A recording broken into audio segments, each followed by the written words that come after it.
Je m'appelle Anaïs Boileau, je suis photographe. Je travaille pour des commandes documentaires pour la presse, où je réalise des reportages, des portraits, des photos d'architecture aussi. Et je travaille aussi, à côté de ça, sur des projets photographiques personnels. La Méditerranée, pour moi, c'est une source d'inspiration, c'est une sorte de fil rouge de tous mes projets. Mon premier projet photographique, qui s'appelait Plein Soleil, était déjà sur ces thèmes-là. C'était un projet qui mettait en avant une communauté de femmes qui prennent le soleil. Elles se situent dans des villes balnéaires. L'idée, c'était de les photographier un peu comme des monuments, donc elles ont toujours des accessoires, des lunettes ou des lunettes à solarium. J'avais envie de traiter ces éléments-là comme des surfaces. J'ai essayé de créer une sorte de résonance entre les éléments photographiés, autant ces femmes que les architectures ou les façades des architectures, façonnées par la lumière du soleil. Je pense que l'intérêt pour la lumière, il vient d'une part de mes origines. Je suis originaire du sud de la France et donc de cette omniprésence du soleil.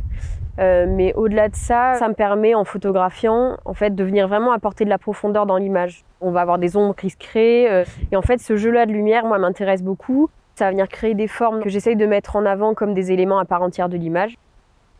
Les ombres peuvent devenir l'objet même de la photographie.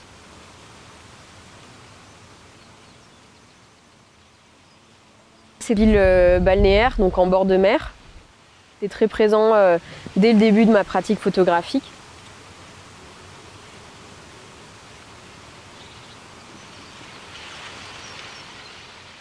Là, on se situe près de Nîmes, dans le Gard, où j'ai mon studio actuellement. Il y a un jardin attenant qui me permet de travailler en extérieur. Au moment du premier confinement, j'ai photographié en fait ce qui m'entourait. Je me suis servi de cet espace-là, de l'atelier et du jardin, comme un studio en plein air et vraiment un espace d'expérimentation. Donc je photographiais les plantes autour de moi dans l'idée de mettre en avant les matières, les formes. Ce projet-là a évolué vers des compositions qui sont graphiques et beaucoup plus complexes, où je travaille avec des matériaux de récupération, des éléments que je vais venir apposer dans ma composition, travailler un peu comme des idées de couches. Je travaille aussi beaucoup avec des miroirs, ce qui me permet d'apporter une profondeur dans l'image. Quand on regarde l'image, ça pourrait être une sculpture et finalement ce sont des compositions qui existent que par le biais de la photographie. Il y a une sorte de rugosité aussi dans l'image parce que ce sont des éléments que j'utilise, que je réutilise et donc qui ont été abîmés, qui ont été patinés.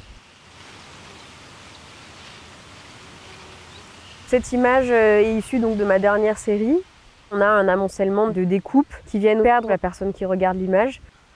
On voit le ciel, on voit les arbres, donc on comprend on se situe en dessous. Et en même temps, c'est le ciel, comme ça pourrait être aussi la mer. Dans cette photographie notamment, on voit des toiles en haut à droite de l'image qui viennent de transat et de chaises de repos. Il y a aussi des papiers de soie, j'utilise les feuilles miroirs. Donc voilà, tous ces éléments-là en fait m'intéressent pour vraiment leur matérialité, l'effet brut de la matière, et bien par la composition créer une narration. Soit je retravaille le tirage, soit je retravaille de manière numérique en colorant certaines zones. Après j'imprime et je retravaille avec du pastel, avec de la peinture. Et j'aime bien cette idée où en fait l'image elle est jamais vraiment finie. Je peux continuer comme ça à travailler en apposant de la matière. Certaines images de cette série sont plus picturales, on est vraiment plus proche de l'abstraction. C'est des images qui sont réalisées à partir de peintures photographiées. C'est un peu le procédé inverse. Au lieu de chercher autour de moi des formes qui m'intéressent, c'est moi qui crée la forme. Avec la peinture et le pastel, je compose des formes sur une feuille. Et en fait, c'est ces peintures-là, après, que je vais venir photographier. Même s'il n'y a pas de végétaux dans les compositions, on reste comme ça dans des formes qui sont très organiques et très graphiques, qui sont créées par les ombres, par des choses très appuyées, des contrastes très appuyés. Et où en fait, d'avoir des images saturées, c'est presque une recherche.